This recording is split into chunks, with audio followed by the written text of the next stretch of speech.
ประชุมผู้ปกครองนะคะ แต่ว่าไม่ได้ประชุมเองนะคะ มาเรียนไม่ได้เป็นอะไรนะคะ แค่มาเล่นอย่างเดียวค่ะ มาเล่นอย่างเดียวค่ะ มาเล่นอย่างเดียวเลยค่ะ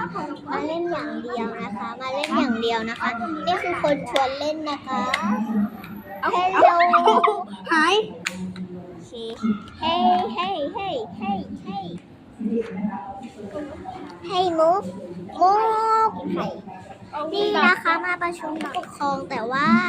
เด็กมาเล่นแทนที่เด็กจะประชุมเองนะคะแฮร์รี่พีสสวัสดีใครคิดว่าตัวเองมาเล่นบ้างยกมือ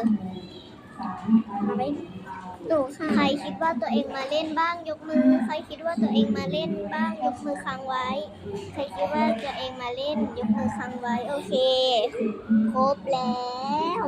ตรงนี้มันเบียด